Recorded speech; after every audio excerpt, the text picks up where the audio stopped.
Welcome back. Black No More is a new musical that just concluded its off-Broadway run in New York. The book is written by No Studios founder and Milwaukee native John Ridley.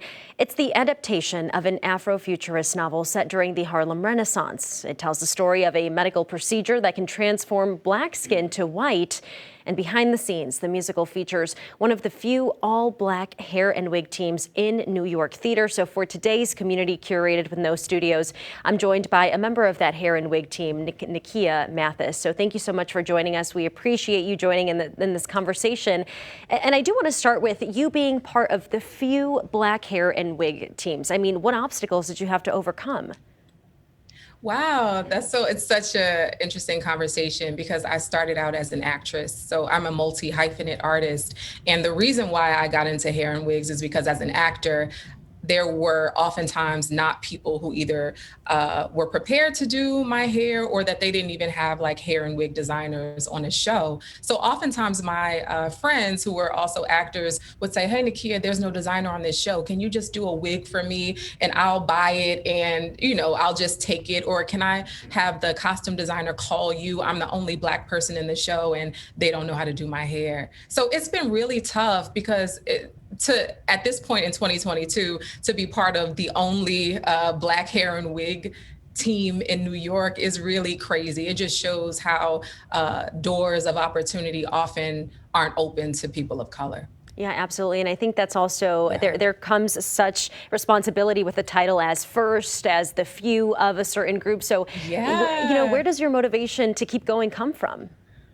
Yeah, it's crazy. It's hard, but I think my motivation is always to serve. I'm always thinking about the times when there have been challenges for me. And even Lilius, sorry about that, who you actually see right there, said that in her 30 years, she had never had an all black hair and wig team, which is crazy. She's, had a long, illustrious career, and this is the first time. And I feel like for me, even when things get challenging, I'm always thinking, how can I support the person or the actor backstage? Because your backstage life, the life you come on with when you walk into the door of the theater, is equally as important as what's going on stage. So if you don't feel supported, if you don't feel like somebody is taking good care of you, then that's going to affect you and your performance on stage. Right, absolutely. And look, we're talking about hair and makeup, which is probably one of the most diverse aspects of theater, of film, of anything like that. So why is it so important to have diverse people working in that industry? Okay, well, absolutely. There's just a certain level of representation. First of all, needing people who look like you. The other thing is often when an actor sits in a chair and the person doesn't look like them, there is a tensing because there have been so many instances where someone has said, "Oh my gosh, what am I going to do with this?" Meaning your hair. And believe me, I'm not exaggerating. People have told me this verbatim, that as an actor, they've sat in a wig chair and somebody said, "What are we going to do with this?"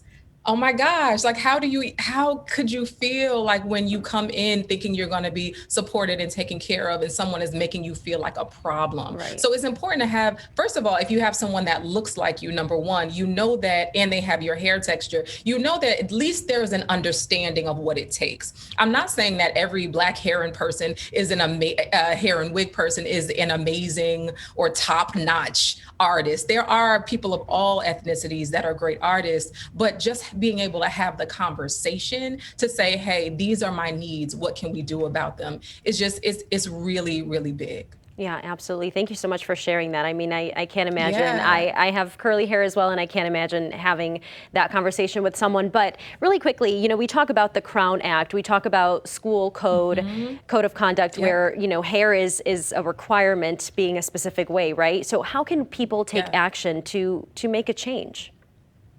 Yeah, you know what? First of all, I feel like oftentimes we don't feel, specifically as actors, sometimes they don't feel empowered to speak up. But you always have the right to say, "Hey, these are my needs. Or even, whether it's a mom and dealing with her child at school, to say, hey, this is important to me. If there's something that's said that's out of the way or inappropriate about a child's hair, or, I feel like we do have the power, and we don't always take the power. And if one person stands up, then two people can stand up, and then three. And the more voices we hear, the more that people will understand that a change has to be made. And the more comfortable I feel like we'll be having that conversation. Absolutely. Yeah. Absolutely. Nikiya, thank you so much for sharing your story, for being open with us. We really do appreciate you. Thank you.